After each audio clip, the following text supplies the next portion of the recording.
Hey, everybody, I'm going to talk about a really cool strategy of creating engaging content on Instagram using storytelling techniques, the common hero's journey, or some people might refer to it as the monomyth, but other storytelling techniques really guaranteed to get you engagement on your content. Now, the cool thing about what I am about to share is that I looked all over the internet to find a curated list of examples of people using the hero's journey to create highly engaging and shareable content, really focusing in on storytelling techniques to create carousels specifically, and I could not find it. And so we're going to be using my carousels as examples and my content as examples because, if I must say so myself, I've been doing it really well and it's been working really well. Now, applying the hero's journey to a long form carousel does take work and thought, but I'm realizing that the more effort you put into your content, the better results you get. So, let's just do a review of the hero's journey really quickly. And we all know the hero's journey, even if we can't explain it, because it's in all of our favorite movies. Think about, superhero movies, movies like Rocky and those type of, comeback movies and pull yourself up by the bootstrap type movies. So you can think about the hero's journey in three sort of buckets. So we don't need to go through all of the nitty gritty of the hero's journey because you're actually going to condense this in your Instagram carousels to make it work. And we'll talk about some other storytelling techniques as well. But the first thing you're going to do in Act One, it's introducing the audience to the ordinary world of the hero. And in my content, I am the hero, but I'm resonating on an emotional level with my audience. So show them what the ordinary world is like. And again, I'm going to give you examples of this in a second. Now, some of the nitty gritty of the first act is, the hero is called to some adventure and the hero refuses. The hero doesn't want to do it. It doesn't want to fight the fight. It doesn't want to become a superhero or whatever it is. The hero picks up some mentors and some allies along the way. But we all know what happens in this story arc. The hero goes through something really, really, really, really tragic, really bad. And then the hero in the second act, towards the end of the second act, the beginning of the third act, is clawing his or her way out of this ordeal. And then at the end in Act Three, we see that the hero has a transformation, right? The hero has learned something, become a new person, a better person or a worse person. And so, what you want to do in your carousels on Instagram is condense this. Obviously, we can't fit all of this in, but we want to condense it. Now, Instagram gives you 10 slides. I have been trying my best to use all 10 slides, even though people's attention spans are not that high.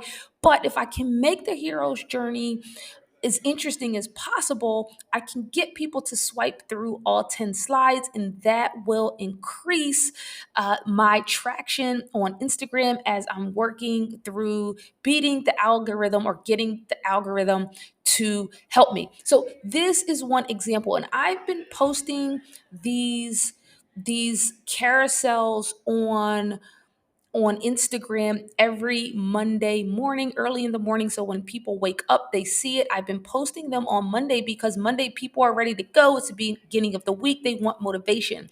And what better way to give people motivation is if I'm sharing the hero's journey with them and teaching them new things and teaching them how I personally transformed along the way. Now, in this particular carousel, which I am going to show you what it all looks like as well, I'll flip to the actual carousel. But this first slide has to capture the audience's attention. You can do this a number of ways. So you can compare big things to little things that gets people's attention. Like if you were to say, "Hey, I got out of $100,000 of debt in 2 years," like people are going to swipe through that because they want to know how, especially because a lot of people are in debt. Here, I'm using This is actually a video clip of me on the Breakfast Club. This is something that resonates with my audience. And I'm talking about, hey, in this interview, I look okay, but I'm not okay. And I put the timestamp on it because I'm actually about to take my audience through a journey. And so, what I am establishing here in terms of the hero's journey is I'm establishing, hey, my ordinary life in 2017 was that I was doing this media coverage and visibility stuff, but I was not okay. I was not doing well, even though I was, doing things like the Breakfast Club, I was not okay. That was my ordinary life. And so let me try to switch over to show you the full thing and how we incorporate the hero's journey in here. So, one, this is the setup, right? Ordinary life in 2017 for Dr. Sheena C. Howard. This is a attention grabbing slide. Number two, I say 1 year later. So now I'm taking the audience on a journey to say, hey, that worst of it. Remember, we talked about the ordeal that the hero has to go through. So I'm taking people on a journey in 2017. 1 year later, I had $0 in all of my accounts. Oh my goodness, this is true. It gives me like trauma all over again just thinking about it. But I'm showing people how bad it was. We are in Act 2, the ordeal that the hero is going through. I say 2 years later, I was $60,000 in debt, right? So I'm showing them again. I'm taking the lowest of the low point, keeping the audience engaged along the way because people like a comeback story. That's why we like the Eagles so much. Go Eagles. I had to do it. I had to throw an Eagles reference in here since I am from Philly. Now I say 3 years later, it got even worse. So if you think it couldn't have gotten worse than these last two slides, guess what? I'm showing you that it got even worse. I had to hire a security guard, and I'm taking people on a sequence by putting this time stamp here. Now, remember when we talked about in Act 3, what happens? We want to see that the hero transformed, learned something from the ordeal, clawed their way out. We want to see that the hero won. Nobody likes really likes a unhappy ending. That's why the hero's journey is the story arc that it is. So I say 4 years later, I sacrificed everything to get debt free and back in the driver's seat of my own life. So I'm beginning to show you the climb up. And now I'm going to tell you specifically the mindset that I had to adopt to claw my way out of this. So here is what you want to do in this carousel. These slides right here are specifically created to get people to share it.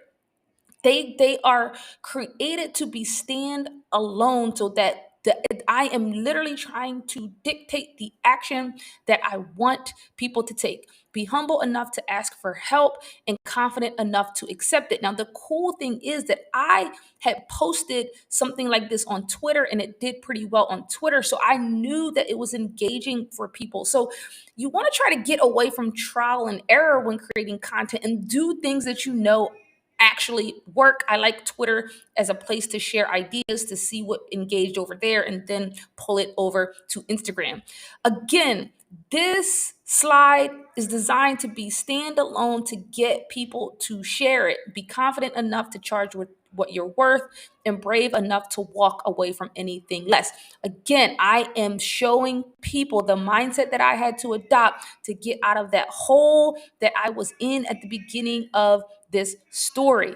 Then I say, buy what you can afford, not what you think you can. This is designed to be standalone and shareable.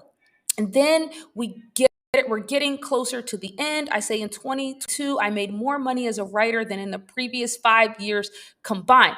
Boom. So I'm showing that I won. This is the comeback story, right? So people want to scroll through because you want to see what happens. If someone shares that level of vulnerability and trauma, quite frankly, you have to scroll through because you want to see what happened. And so here on my last slide, I even go deeper to say, here when you say imagine, you're getting people to visualize. Now you are even further connecting with the audience, because the rest of the carousel was about me and my story. But now I'm saying, hey, put yourself in these shoes and imagine. Imagine creating something that can change someone's life, but you out here making more excuses than effort. Now, this particular video, I know that my particular audience is going to love it. I know that my audience on Instagram remembers this moment of Allen Iverson stepping over to Ron Liu. So knowing your audience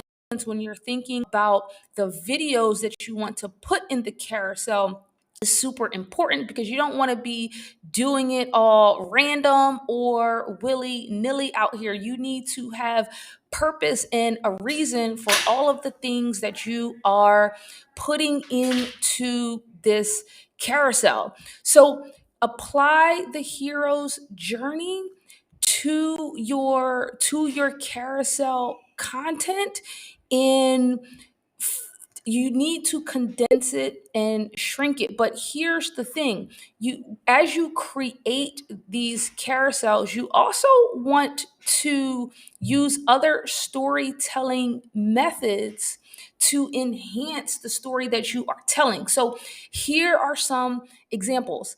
Alliteration. So think about really, really good Black speakers in particular that really can get the audience motivated, using alliteration. So the same letter over and over again in a sentence. And I can show you an example of this next. Using repetition. So using the first three words of a slide over and over and over again to create that repetition.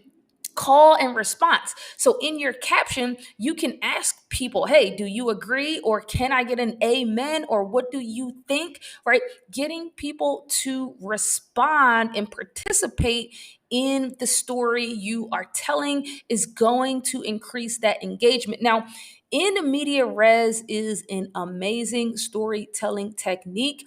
I use it in my books a lot, but you can also use it in your carousels on Instagram.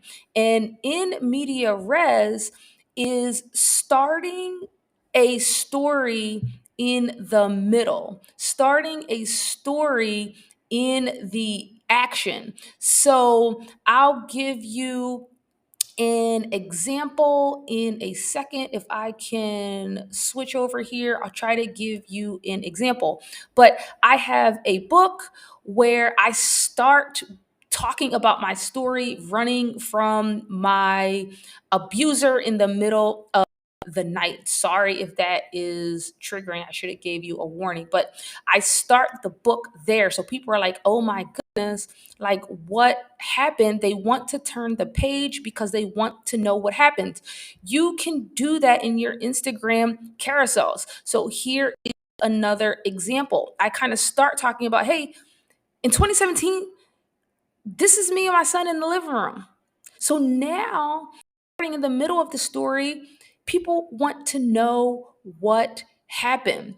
Now, let's scroll through this carousel so we can get to the reuse of phrases to invoke emotion. So here I say, I give free game because I know your writing ability can drastically change your life. So that I know is something that I'm using as repetition. I know misinformation on the internet about publishing can set you back years. I know, right? And so that invokes emotion and prompts people to want to continue moving on. And this example of this carousel is also using the hero's journey. I just sprinkle in media res and then back through the hero's journey. This really bad thing happened. This is the middle of the action. And now let's see how bad it got. And now let me show you the come up, right? And so using alliteration and repetition, again, putting in your shoes, using visualization is something that you want to include in these carousels, because the majority of the carousel is about your story and your life, but you want to really make that connection with your audience so that they can really resonate with your content. And so yeah, so that is applying really tried and true storytelling techniques to Instagram, particularly carousels. It does take work and time to really sit through and think through and tweak and edit before you post it, but it is well worth it. These posts are getting super great, not only likes and shares, but engagements. And so go ahead and try that and let me know how it goes.